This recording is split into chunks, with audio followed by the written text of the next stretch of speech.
پہلے میرا کتاب دو، پہلے اس کی گھڑی دو، پہلے ہماری چپل دو۔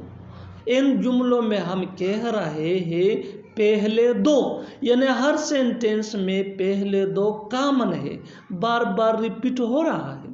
اس کے لیے آپ کو یوز کرنا ہوگا انگلش میں فرسٹ گیو۔ فرسٹ گیو مین پہلے دو۔ آئیے کمپلیٹ سٹرکچر دیکھتے ہیں۔ Let me explain.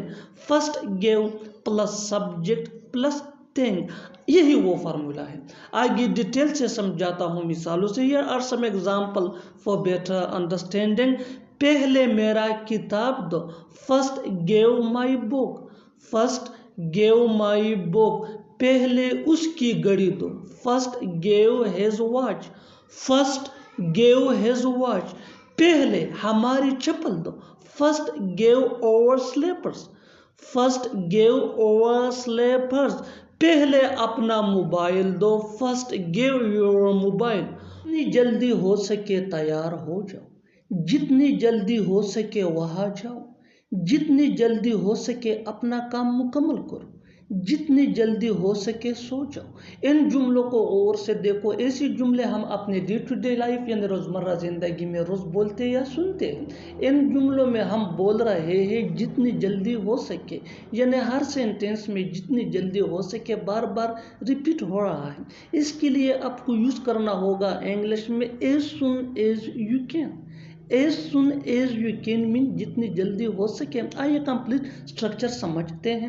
Sentence plus as soon as you can، sentence یہ سچویشن کے حساب سے ہوگا۔ آگے ڈیٹیل سے سمجھاتا ہوں مثالوں سے۔ Here are some example for better understanding۔ جتنی جلدی ہو سکے تیار ہو جاؤ، get ready as soon as you can۔ get ready as soon as you can، جتنی جلدی ہو سکے وہاں جاؤ، go there as soon as you can۔ go there as soon as you can، جتنی جلدی ہو سکے اپنا کام مکمل کرو، complete your work as soon as you can۔ complete your work as soon as you can، جتنی جلدی ہو سکے سو جاؤ، sleep as soon as you can۔ sleep as soon as you can۔ اور آخر میں یہ سینٹینس آپ کے لیے کامن سیشن میں اس کا جواب ضرور دینا۔ جتنی جلدی ہو سکے یہاں آؤ، جتنی جلدی ہو سکے یہاں آؤ۔ Subscribe to English pace for more advance English sentence structure. Thanks ماننا۔